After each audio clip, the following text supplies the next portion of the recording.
Hi guys, ngayon magluluto tayo ng apritada. Pero yung gamitin kong karne is beef. Yung ingredients is green peas, carrots, ayan, garlic, onion, and instead of patatas, ginamitan ko ng kalabasa, pumpkin. So ayan, pinipray ko na yung ating pan with oil. Ayan, binisa ko na yung ating bawang. Tapos, lagay natin yung onion.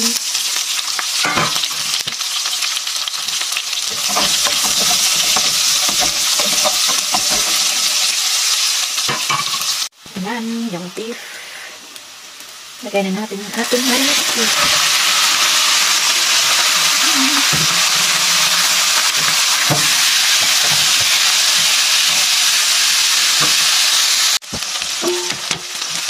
Mix.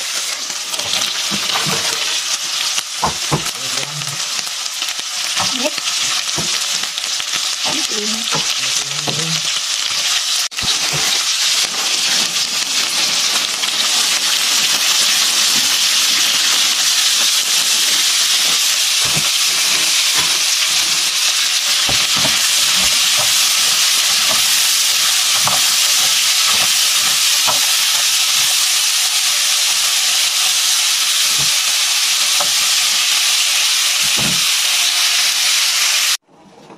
Ayan na.